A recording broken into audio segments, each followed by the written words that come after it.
welcome to Laura's Pandora. Today I'm going to show you how I made this Harry Potter wig. So first I cut out strips of this plastic grid, about 4 of them, and I measured a loop around the kid that's going to be wearing it.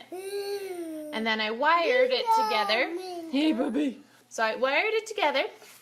Then I placed to crisscross the other two, so I kind of made a basket. I made sure it fit the head just right, a little bit loose because I'm going to be adding padding, which is the next thing. So after I wired it all together, I hot glued the padding. Okay, so now that I've got the structure down, I cut a strip about a foot long of black string of yarn, and I did about 6 of those strings, and then did the same concept with my other wigs that I've made.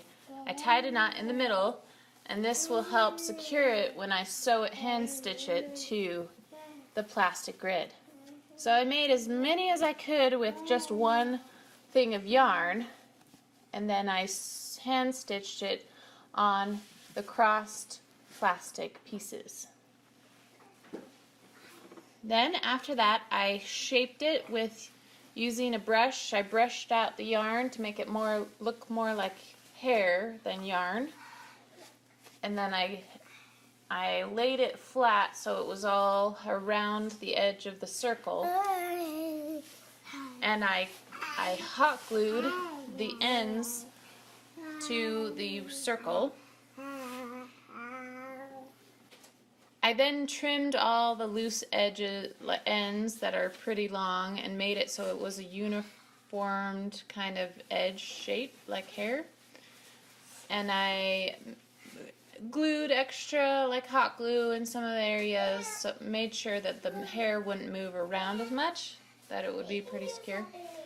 And I kind of shaped it in the direction of his hair that it goes. It kind of swoops to one side in the front and the other side so you can see the scar.